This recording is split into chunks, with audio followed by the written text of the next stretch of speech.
gak lolosnya ya. Tapi 2 kali juga cukup menyakitkan sih. Tapi nampaknya kita akan menuju ke dalam drafting phase dan jangan lupakan lagi. Kali ini kalau ngomong Momo-chan tentang sosok tempat yang tepat, ini tempat yang tepat itu ada berbagai macam faktor. Iya, aku setuju. Dari mulai dia nyaman main di situ, Chemistry, temannya support, following up. Tuan rumahnya menyambut atau tidak. Iya, jadi karena Bener. mungkin dia nyaman di situ tapi bermainnya belum ada full support system, itu juga sulit. banyak faktor X lah ya jadinya ya. Iya, jadi banyak faktor X dan mungkin yang lebih dibutuhkan Tas selain rumah yang nyaman, tapi support system terhadap permainan buasnya dia. Nah makanya dari itu, hal-hal tersebut yang internal itulah yang gak bakal bisa kita ketahui. Iya. Dan hanya mereka yang merasakannya. Tapi balik lagi ke drafting phase, melihat adanya Guinevere, lalu ada Matilda dan juga kehadiran dari Cici yang juga sudah di-ban. Bersama dengan Nolan Fanny dan Arlott. Coach Theo kayaknya udah mulai langsung menutup beberapa hero nyaman bagi Tas, terutama Fanny dan Nolan. Bahkan di sini Ruby adalah sebuah keputusan yang sangat tepat. Kita juga akan lihat kalau misalnya Tas akan bermain dengan intention yang tinggi, Lancelot-nya udah di counter sekarang. Nah It's okay. itu masalah utamanya. Ketika kita berbicara kenapa sih Ruby kok bisa laris manis banget di rank games, di turnamen pre-season. Jawabannya adalah ketika Ruby muncul, kesempatan untuk bermain Lancelot tuh agak sedikit minim. Player-player Assassin assassin jungler ya, juga agak sedikit ke-hold, ketahan di sana. Mungkin jadi mikir 2 kali ya. Betul, Be, ya? karena Ruby ini full of CC. Terlalu banyak CC power, terlalu banyak efek stopper Stoppernya. yang bisa dibawakan oleh satu hero tersebut. Tapi ternyata tidak untuk Tas. Gak Tidak ngaruh. untuk Tas. Dan ingat, permainan saat ini Ruby memang sisi, tapi kalau dipakai dengan anti sisi, ini sulit. Betul. Pertama, perebutan Choi ini adalah sebuah perebutan yang cukup masif untuk kedua player dari Fan dan juga Tas. Cuma ada satu lagi, kalau misalnya Fan ini kan udah tidak terlalu tercounter dengan adanya crowd control untuk 2 pick pertama. Oke. Mungkin dia berani ini mengadu dengan Lancelotnya juga boleh. Karena kondisi saat ini, kalau dia menggunakan Martis, yang ditakutkan adalah akan ada sosok Martis yang malah dikadal-kadalin Profesor. Wah itu sih menurut aku yang mungkin agak sedikit miris juga kalau emang kejadian tersebut terjadi. Iya. Apalagi kalau di early game. Kita berbicara tadi beberapa hero yang sempat di-mention sama manajer Mas Martis salah satunya. Martis. Ketika fall off di mid game, bakal susah banget untuk mengejar ketertinggalan level. Dan Karena itu yang gimana mungkin pun- dicari juga sama teman-teman dari EVOS Glory sekarang. Mereka nggak mau ketinggalan level lagi. Baxia Betul. diambil, berarti permainan lebih offense menuju ke EVOS Glory. Iya, kalau kita ngomongin masalah Martis pun memang sebenarnya harus bermain cukup agresif ya, sepertinya di area early. Tapi Baxia pun tidak kalah agresif deh. Karena kita tahu dengan rotasi juga Baxia Shield Unity, ini benar-benar harus bisa dimaksimalin juga dari sisi EVOS Glory. Tapi lagi-lagi alter ego dengan EXP lanernya enabler hero yang tentunya sangat-sangat sulit untuk membuat fun dengan retribution battle-nya. Fan, akhirnya merasakan apa yang dirasakan Tas selama ini. Wah. Dipegangin kakinya. Serius. Diejam-ejam di arah posisi Pit atau Lord Turtle. Di saat semua XP laner bermain dengan tipe damage dealer hero, Pai masih membawakan old gameplay-nya, gameplay Defensif lamanya, default gameplay dia karena dengan menggunakan Terisla. Bahkan dia sendiri yang paling sering bilang untuk memes atau jokes bahwa ya Terisla benar-benar merupakan hero power yang di season 12 kemarin walaupun hero power tapi ternyata masih belum menimbulkan poin kemenangan untuknya. Iya, dan bahkan bisa dibilang dengan hero power yang diamankan sama Pai kali ini lagi-lagi bisa menjadi distraction yang sama seperti di game yang pertama.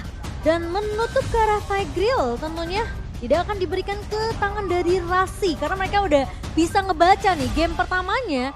Itu bener-bener mereka cukup butuh 2 pemain yang bisa ngasih distraction dan ngasih space cukup banyak ke arah jungler ya. Itu ada sedikit data untuk Fan, mau silakan. Yes, yang dimana historinya cukup banyak ya dari Fan sendiri, prestasi yang didapatkan.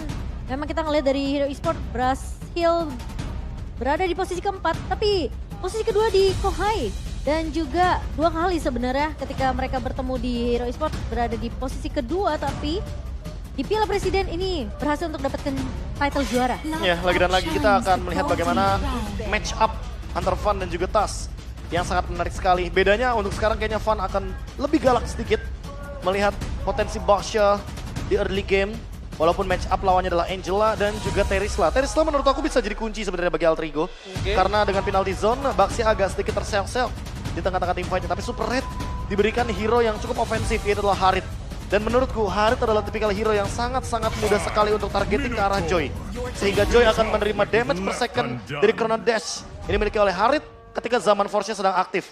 Ini mungkin Oke. bisa menjadi malapetaka ketika nanti Rasinya belum siap dengan hero healer. Tapi kembali lagi dengan season yang ke-11. Brody Angela. Siapa yang bisa melupakan bagaimana Oh My Rasi yang pada saat itu mungkin mendapatkan sorotan dengan hero Flask of Theosis juga di season 12. Flash of Theosis adalah salah satu item yang bahkan merubah meta saat itu, merubah shifting dari tim yang tidak diunggulkan menjadi diunggulkan, dan bahkan dari tim yang diunggulkan jadi tidak diunggulkan. Gak usah jauh-jauh, Dewa United Esports itu game dengan Kajanya, chance menangnya tinggi banget. Yes. Tiba-tiba mereka melepaskan Kaja, tapi memilih Matilda. Dan itu benar-benar jadi hal yang jelas banget di season 12. Apa Geek kira-kira Fam? di season 13? Geek Fam? Geek Fam juga sama. juga. Benar. Rafaela, Angela, Matilda itu Kita benar-benar jadi laris manis banget. Kalau ngomongin flop, RRQ kurang flop apa ketika ada Flash of Theosis? Yes. Dengan tipikal pick over permainannya. Ya termasuk juga dengan Alter Ego dan juga EVOS Glory pada saat itu. Yes, betul. Yang jadi mereka harus shifting total dan bahkan sekarang informasi yang sudah terlihat kalau misalnya pick terhadap Krait sudah dilakukan. Ya kita bakal menyaksikan the last pick yang akan dilakukan oleh Alter Ego. Apakah ada high ground? Apakah Vexen kembali? Atau jangan-jangan Krait yang akan membawakan Angelanya sehingga nanti hero roamer akan dibawakan di last pick untuk kali ini. Dan- Tigreal sudah di-ban soalnya. Minotaur juga sudah ditutup. Iya. Kaja Cho juga bisa. So, untuk single target, Single target juga oke. Karena kita tahu sendiri bahwa powernya ada di sana tapi ternyata mid lane Hoveus untuk menggantikan Harit dan masih dengan job desk yang sama seperti Velder di game yang sebelumnya Ranger Mas Betul. Momochan bahwa gimana pun caranya menjadi distraction. Apalagi ada Pakito, ada Ruby juga karena pasifnya akan memicu Demonic Force. Kasus yang berbeda Momo-chan yep. dengan Veldora sebelumnya. Trigger kali ini lebih banyak dan variatif. Dan lebih sering. Lebih sering. bakal ya, sering teamfight sepertinya. Tapi ya, semua tergantung dari playstyle seperti apa yang akan dibawakan dari sisi EVOS Glory sih. Mereka udah melihat playstyle dari tim Alter Ego di game pertama. So, kalau ngelihat dari counter index EVOS, mereka masih memegang dengan 0,4. Ya. Dan bahkan dari light up ratingnya masih lebih diunggulkan dibandingkan dengan Alter Ego. Lagi dan lagi, sepertinya Alter Ego ingin menunjukkan walaupun mereka tidak menang dari draft index. Tapi sepertinya mereka ingin menunjukkan dari bagaimana cara bermain mereka di early game. Karena early game adalah segalanya untuk di patch yang sekarang. Wow, lu menang early game, lu bisa closing dengan cukup mudah tentu ya. Match point. Apakah Alter Ego akan mengamankan dengan 2-0 atau bahkan EVOS Glory memaksa ke game yang ketiga. Empel Arena, mana tepuk tangannya? Let's go ke the lane up down. Skor 1-0 sudah dikantongi oleh tim Alter Ego. Tinggal menutup satu game lagi sehingga mereka bisa mendapatkan skor penuh tanpa balas dari sisi EVOS Glory. Tapi ini bakal jadi PR yang besar tentunya. EVOS Glory mereka tidak mau tumbang dengan cukup mudah di game yang kedua kali ini. Untuk early pressure tadi seperti kita lihat, mereka punya chance yang besar sebenarnya dari EVOS Glory untuk bisa memberikan pressure ke arah pemain Alter Ego, Be. Iya, apalagi kita melihat bagaimana potensi early game dengan Baxia seperti ini. Dan juga Ruby, jangan lupakan bagaimana power stopper yang terlalu banyak dan bisa menghentikan Joy sebelum dia mencapai ke Electrifying Beats. Itu bisa jadi game changer loh sebenarnya dari Ruby sendiri ya, di sisi dari tangan Van Strong. Namun Krait bakal coba dipaksa dipukul mundur di area midnya, membawa Lilia untuk high ground. Bahkan di sisi EVOS ini harusnya untuk posisi defensifnya masih bisa dipegang dari sisi EVOS Glory. Tapi kalau Alter Ego mereka bisa dapetin early momentum mereka, ini bakal berbeda cerita tentunya. Iya, apalagi kalau kita melihat bagaimana Veldora versus Pai yang tentunya agak sedikit lebih menunjukkan bahwa Pai benar-benar masih memenangkan match up lininya.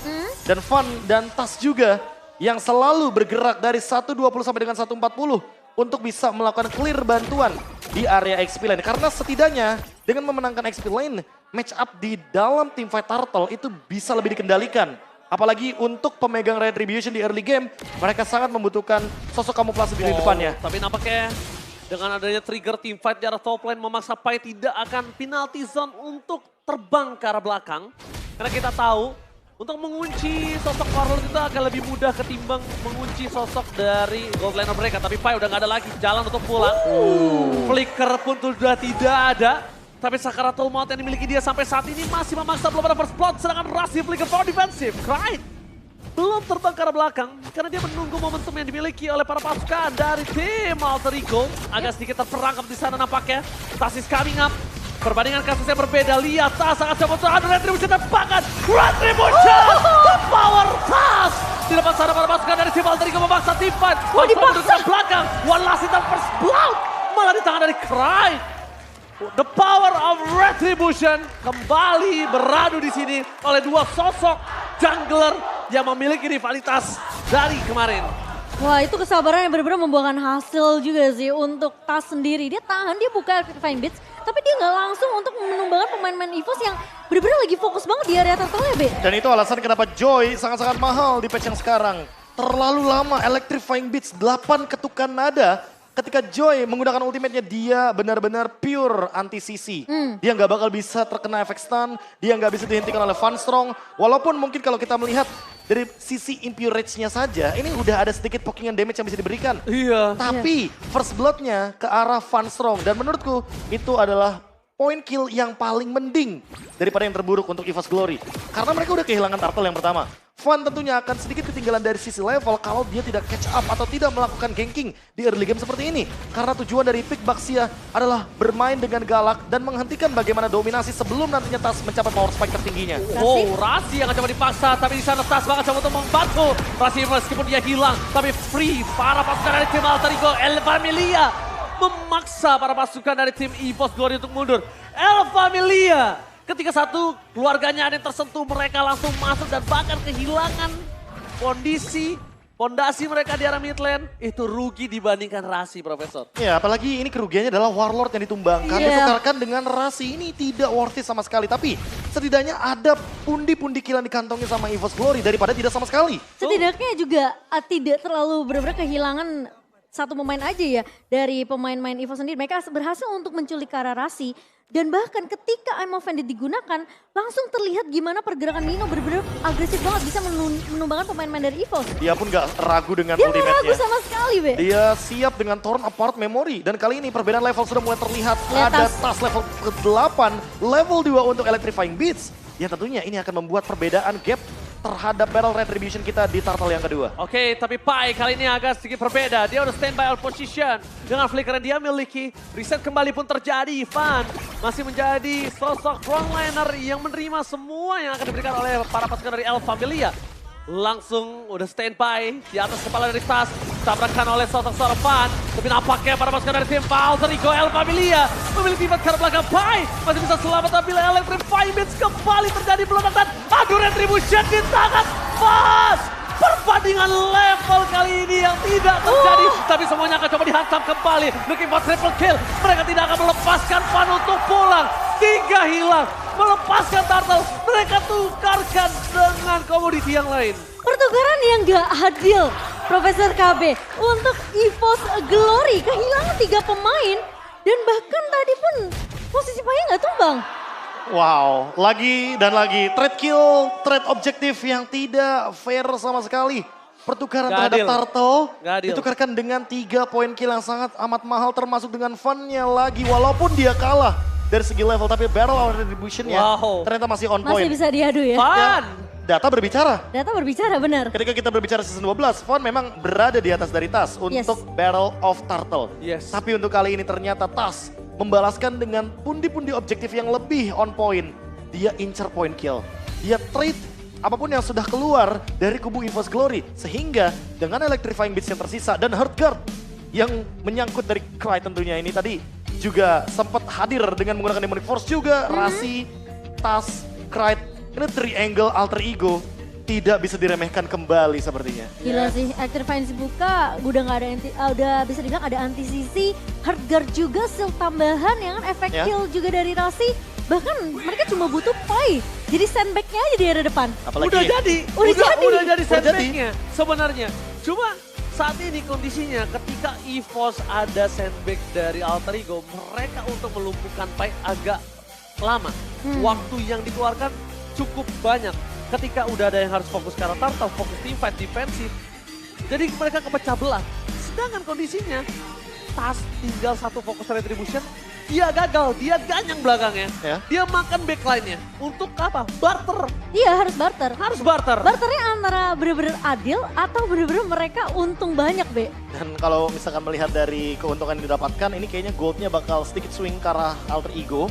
Di mana mereka kayaknya mungkin akan lebih unggul ke arah 3.000 sampai dengan 5.000. Wow. Apalagi kalau kita lihat dari segi item, tas itu sudah selesai dengan Magic Shoes.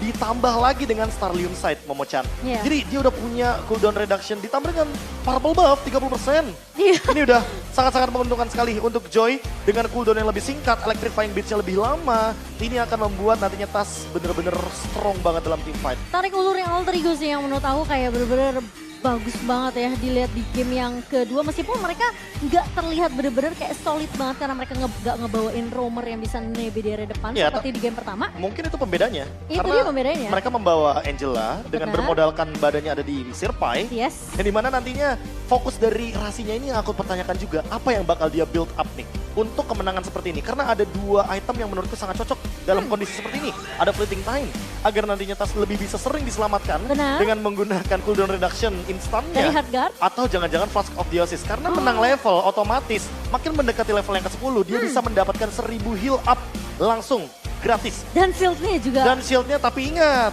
bahwa ada Baxia di sana. Benar. Ada pemotongan terhadap regen 50%. Iya. Sehingga baik itu shield atau bahkan regen HP akan kedinai sedikit sehingga mungkin yang masuk hanya 500. Dominance Ice gratis sedikit ya. Oh, minus ice gratis. Benar-benar. Tapi kelihatan kalau misalnya mereka udah unggul seperti sekarang ya. Meskipun kayak kedatangan turtle yang kedua. Tapi at least mereka menang dari segi team fight-nya. Mereka bisa 1 tukar 3, 1 tukar 2. Aku rasa Alter Ego mereka tentunya masih akan unggul di area early to the mid game-nya nanti. Dan seperti hitung-hitunganku biasa, mungkin mulai dari season yang ke-9 aku selalu menghitung kalau turtle itu setengah. Jadi mana objektif seperti itu, kalau dibandingkan dengan turret kan beda. Turret Iya. itu membuka vision. Yes. Sementara turtle itu jatuhnya setengah. Itu untuk boostingan kita ngelakuin teamfight di 2 menit ke depan. Apalagi mid turret ya, itu paling mahal. Itu paling Iya, mahal. Itu paling betul. mahal. Sentral banget. Benar, karena posisinya mereka bisa invasi ke arah atas, ke Iya. arah kiri kanan. Dan ya kan? rumputnya jauh lebih luas. Jadi Betul. decision yang bisa dipilih itu bisa langsung menuju ke purple buff, bisa invade juga ke bagian orange buff, atau bahkan sekedar ke lava golem aja. Itu udah bisa sedikit mengganggu karena camp di sana itu cukup mengancam. Kecuali mungkin tim tersebut sudah selesai dengan Magic Sentry, kehilangan Betul. inner turret. Jadi dia bisa membuka visionnya dengan tambahan dari Magic Sentry. Fasilitas terbaru dari patch season 12. Itulah kenapa mereka harus memperebutkan Magic Sentry di awal. Iya. Itu ownernya. Benar. Karena Itu yang gratis. hitungan yang gratis itu adalah early game kalau misalnya dibandingkan didapetin di musuh. Kita yang megang mapnya, kita megang visionnya, dan ternyata udah ada panah asmara menuju ke dalam lane of down bersama dengan Barong dan juga Rangda. Wah, kembali lagi menuju ke dalam game yang kedua yang masih berjalan tentunya di menit yang ke-6 Profesor KB. Dan keunggulan sejauh ini masih dipegang oleh Alter Ego, tapi rotasi dari Van. Oke, langsung I'm offended, tapi tadi pakai di sana langsung ada Hardguard menyelamatkan satu tidak ada harapan memory. Mereka banget tumbang. Permasukan dari tim Alter Ego, mereka memaksa tim fight kembali. Nino masih bertahan di depan sana, bahkan permasukan dari tim Alter Ego El Familia. Mereka kemungkinan besar akan mendapatkan turtle dengan sangat free. Satu movement yang gagal didapatkan oleh EVOS Glory. Itu anggapannya ter-outplay gak sih Profesor KB? Karena Itu- posisinya masih ada flicker dari Ninonya. Mungkin aku cuma mengatakan satu kata aja buat Alter Ego. Mahal itu barusan. Rotasi yang ternyata gak ada yang show up sama sekali. Gak ada yang tahu informasi Pai ada di mana. Tapi ternyata yang muncul hanya Nino sendirian di cover oleh Rasi dengan menggunakan Hardguard. Tapi siapa sangka kalau penalty zone-nya connect ke arah pemain EVOS Glory dan terlalu banyak di sana Momo-chan. Sehingga gap level kembali lagi dibuka. Tas makin unggul dengan barrel dan remission dan team fight akan terjadi kembali. Oke, team fight pun kembali terjadi. Saman Force dikeluarkan di depan sana. Demon Force membuat seorang Clyde bebas banget. Tapi Lihat Nino. Nino double kill. Sedangkan Tas sangat coba mengejar Walon. Dimanapun mereka berada, 3 korban jiwa dari sang macan putih. Harus hilang. Alter Ego, The El Familia. Kali ini dengan keluarga yang terbaru dari Alter Ego, ternyata mereka lebih mengganas, mereka lebih menggigit dengan sosok terbarunya. Kelihatan bahwa pemain-pemain Alter Ego mereka tahu targeting mereka masing-masing, Be. Nino yang bener-bener fokus banget untuk dapetin space yang free di area belakang, dapetin double kill.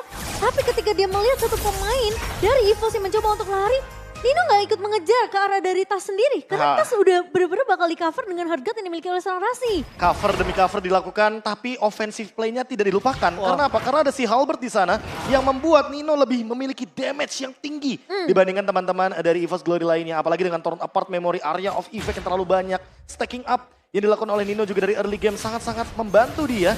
Dan lagi-lagi cover demi cover El Familia teamfight di area top lane. Oh, torn apart memory. membuat pasukan dari EVOS Glory hilang ingatan. Dan bahkan Veldora kembali menjadi korban dari keganasan dari Alpha Velia. Lihat Tas di sana. Dia berani seorang diri karena dia sadar dia bisa memberikan anti-sisi, sorry.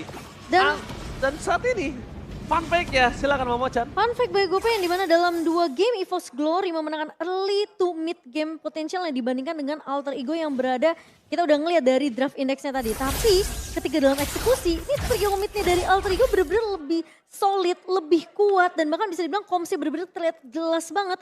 Mereka bisa dengan mudahnya mengontrol early objective, Profesor KB. Ini dia, early game potensial yang masih terus dijalankan oleh Alter Ego.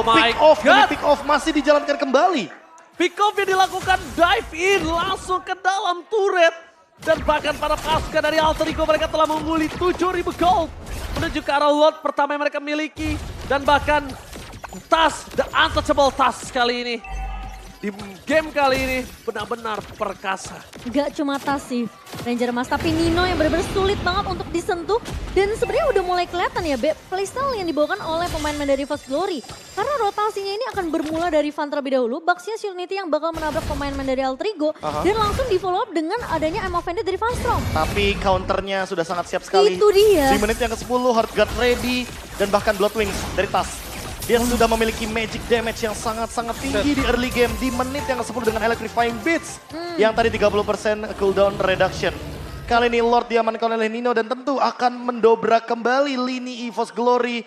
Memaksa mereka untuk bertahan terlebih dahulu. Dan itu udah siap abang-abangan yang ngezoning depannya udah ada Pai. Setuju? Jadi udah bener-bener seakan-akan Alter Ego ini terlihat sempurna banget di game pertama dan di game kedua. Teamfight mereka bener-bener kayak sulit banget untuk didapetin celahnya dari EVOS. Yang akan membuka. Krite yang akan follow up. Dan satu lagi, No Purify. No Purify juga tentunya tidak ada yang bisa membatalkan bagaimana penalty zone. Faktor X dan Y sangat penting tapi lihat di arah bottom lane. Dari Veldora ke arah Maverick. Godlike. Didapatkan oleh Nino. Out of nowhere, surprise Veldora tidak bisa menghindari damage yang telah diberikan. Dan bahkan mereka harus mempertahankan best rate mereka dengan 4 pemain saja. Di arah top lane, walaupun Nino sudah menggunakan flicker untuk memberikan ofensif. Tapi nampaknya ini bisa menjadi trigger untuk para pasukan dari tim Alter Ego. Bahwa Tas lah yang akan menjadi ujung tombak di teamfight di arah best turret mereka. Dan posisi dari Rasi gak harus muncul Profesor KB. Bahkan dia bisa berperan sebagai clear wave minion nantinya. Itu dia. Ketika berbicara untuk late game. Apalagi posisi kalau misalnya Alter Ego mereka udah berhasil untuk memecahkan base turretnya. Lagi-lagi super minion yang galak yang akan siap masuk ke area base dari EVOS Glory. Ya tapi item demi item sudah mulai di build up. Antivirus sudah dimiliki oleh Van Strong memiliki dominance ice tapi Tas. Dia selesai dengan a Divine Glaive. Bahkan Oracle di untuk tangan dari Krite. Krite akan makin lebih strong di depan dan shield up-nya akan lebih powerful walaupun Van Strong sudah selesai dengan dominance ice. Perbedaan network 10.000 di menit yang ke-12 ini yang harus dikejar oleh EVOS Glory. Satu momentum di area Lord yang kedua apakah cukup masalahnya? Kalau mereka mau coba untuk berani susah sih. Bener. Lepasin gak Terlalu Purple? ngambil resiko juga sih. Yes, karena lihat di depan sana Tas udah mulai benar-benar berani banget dan damage deal yang diberikan Profesor. 40.000. Wow. Damage deal. Tas benar-benar menjadi monster joy kali ini. Karena dia memang benar-benar dari awal game gak keganggu sama sekali dari segi farmingnya. Dia mencapai level keempat dengan sangat tenang. Dapetin level 8 duluan dibandingkan dengan Van. Yang notabene Van dengan Baxia tujuannya adalah untuk bermain agresif. Menekan Tas dari awal tapi tidak ditemukan celahnya sama sekali. Sehingga Tas yang malah lebih unggul by level sampai di detik ini. Yes, bahkan dari indeks komposisi early game-nya aja masih dipegang oleh pemain dari EVOS Glory. Jauh kita banget. nggak ngelihat itu semua. Dan malah Tas lagi-lagi yang bermain dengan sangat amat galak. Kita ngelihat Joy. Oke. Muter balik. Van masuk ke dalam rumput dan ternyata ada stiker busted dari Sirpai. Ada yang teriak puter balik gak sih? Panik gak? Wah, aku kangen sih dengan kata-kata panik gak ya. Panik gak? Panik lah, masa enggak? Oke, Alter Ego masih menunggu dengan cukup sabar tapi Tas. Walaupun di all in lama ya. Iya. Fun ya, tapi ya cukup lumayan membuang-buang waktu karena di arah top lane mereka terdorong, udah punya the power of split pusher, mereka udah nunjukin batang hidungnya, yaitu Pakito. Yang kemungkinan besar tandanya di Lord kali ini tidak akan ada sosok dari Pakito. Bahkan Tas, dia punya insting untuk melakukan checking boost terlebih dahulu. Karena dia tidak mau tiba-tiba Fan keluar dengan bucket shieldnya dan langsung mainin Retribution. Lengkap lagi. 6 item damage dari Tas. Dia sudah selesai juga dengan Genius One. Blood Wings. Ini udah lengkap banget soalnya. Ini dia udah tinggal bermain, meledakkan dirinya di depan sana. Perbedaannya 5.700 Profesor KB. Veldora, where are you going, Veldora? Nowhere to run! Gak ada jalan untuk lari, Veldora. Tidak ada jalan, dan kali ini mereka harus mempertahankan dengan kondisi 4/5. Para pasukan dari tim Alter Ego, El Familia, standby on position dari bottom lane. Akan ada split pusher dari top lane, tapi terhadap seorang Joy yang bisa melakukan mobilitas ke arah bottom lane. Tapi bukan itu saja, mereka memaksa penalti start ke arah belakang. Mencoba untuk menangkap Fan. Terlalu sibuk untuk Fan, tapi mereka melupakan kalau base turret di arah tengahnya belum dipecahkan oleh para pasukan dari Alter Ego. Iya, Fan mencoba untuk mengusir aja 2 pemain dari EVOS Glory supaya Alter Ego mereka punya space yang banyak untuk nge-push ke area mid dan juga area atasnya. Namun clear cepat masih bisa dilakukan. Mereka masih punya Lilia di tangan dari EVOS Glory. Warlord akan melakukan clear dengan cukup cepat. Tapi Alter Ego, lihat mereka bermain dengan cukup disiplin. Mereka tidak bersembarangan untuk ngebuka team fight, B. Ini Alter Ego yang mainnya lebih pasif atau memang kita yang sudah menyaksikan Alter Ego yang baru? Alter Ego yang baru sudah pasti ke atas. Kali ini hanya lewat, sedangkan di sana Fight sudah menggunakan flicker, jadi paksa team fight kembali terjadi. That threat is coming up. Mereka memaksa team fight dengan total memory free hit dari seorang Nino. Di arah belakang tidak ada yang bisa menyentuh Nino sama sekali. Meskipun para poranda EVOS Glory bertahan tanpa ada korban jiwa. Iya, seakan-akan Alter Ego memang menunggu I'm Offended yang dibuka oleh Van Strong sendiri. Iya, seketika nanti langsung ada follow up yang nanti akan dihadirkan oleh Rasi atau bahkan Survive. Tapi ini dia winning condition dari EVOS Glory yang tersisa. Wow. Warlord adalah salah satu harapan nantinya untuk menuju ke arah late game. Apalagi ketika kita berbicara Lilia, power untuk clear wave minionnya Lilia ini sangat-sangat tinggi sekali. Sehingga itu yang mungkin harus diperhatikan. Apalagi dengan gold difference yang sudah mulai sangat-sangat rata kanan bagi teman-teman Alter Ego. Nino yang sangat unggul terhadap Super Red. Lalu mungkin kalau kita melihat dari Rasi dan juga Tas yang lebih unggul jauh sekali, bahkan perbedaan 7.000 gold antar 2 jungler muda kita ini. Jauh sih. Ini benar-benar menjadi gap yang sepertinya harus diperhatikan kembali untuk teman-teman dari EVOS Glory. Oke, tapi nampaknya keberadaan Tas sudah mulai terdeteksi oleh Van Strong. Tapi untuk pulang dan kabur dari situ cukup mudah untuk Tas. Ya, gak akan terlalu dipaksakan juga tim fight untuk 1v1 ya dari seorang Veldora karena udah melihat tuh tanda-tanda dengan hard guard yang siap dibuka oleh Rasi tadi Profesor KB. Iya, tanda-tanda kayak mereka udah mau team fight balasan atau mungkin ingin mendapatkan backup yang cukup, tapi ternyata kenyataannya kalau kita hampir lihat keseluruhan map, mereka agak berpencar cukup jauh dan Alter Ego menghindari hal tersebut. Mereka menghindari gerakan-gerakan yang membuat Gerakan mereka tambahan. merugi dalam game kedua kali ini. Oke, satu base turret terakhir di arah top lane sebelum mereka ompong total. Tapi nampaknya Fan bersama dengan kawanan dari EVOS Glory memilih untuk memaksa team fight kembali terjadi. Masuk ke arah Warlord, tapi lihat di depan sana. Akan ada para pasukan dari tim EVOS Glory mencoba mengadu retribution, apakah berhasil? Dan Tas masih mengamankan the power of Lord. Meskipun begitu akan ada 2 orang yang akan hilang oleh pasukan El Familia. Sang macan putih, tersisa 3 macan terakhir untuk mempertahankan base mereka. Ini bencana. Wow, meskipun sempat hampir aja ada adu retribution dari kedua belah jungler namun Tas masih unggul dari power of retributionnya. Tapi nampaknya di belakang sana Tas akan coba memaksa menuju ke arah seorang pasar terlebih dahulu. Memecahkan immortality-nya. Tapi Lazarus zaman first melakukan defense. Amelvenus dan Flicker. Nampaknya gagal untuk mempertahankan dan Tas membuktikan EVOS salah melepas dirinya sebagai jungler utama. Tas membuktikan ini dia kapasitas jungler yang ada di tempat yang berbeda. Dan entah kenapa Alter Ego benar-benar menunjukkan gameplay terbaru mereka. Tidak ada gerakan yang merugikan mereka, tidak ada trade yang membuat mereka berada dalam keadaan under. Alter Ego berubah total di season 13. Early season yang baik untuk mereka dengan kemenangan pertama 2-0. Bahkan dengan early game yang benar-benar menyeramkan, mematikan dari Alter Ego, membuktikan dengan skor 2-0. Alter Ego tampak benar-benar menyeramkan di early season kita. Oh, this is the new Alter Ego. El Familia, mari tepuk tangannya. Wow, The New Alter Ego. Akhirnya mereka keluarkan sisi puas masing-masing. Bahkan ini merupakan awal yang baik seperti yang aku bilang sebelumnya. Benar. Alter Ego selalu kehilangan 4 game, 3 game di awal musim. Karakteristik yang nggak pernah kelihatan lagi semenjak dari season yang ke-6. Mereka benar-benar melupakan kebiasaan lama mereka. Iya. Mereka seperti ingin starting di season yang ke-7 bahwa mereka akan mencari counter untuk di placement mereka. Oh, ujung tombak, agresif nomor 1, following up. Dan bahkan tak beberapa lama kita bakal melihat, ini dia interview Alter Ego di perdana EPL kali ini. Silakan, Monica. Wow, Alter Champs, mana suaranya buat Alter Ego? Wow, luar biasa, Alter Ego. Ini langsung aja ya, Monica mau nanyain dulu nih tas dulu nih. Alter Champs biasanya pasti kita semua biasanya ngelihat tas, itu biasanya jersinya biru banget.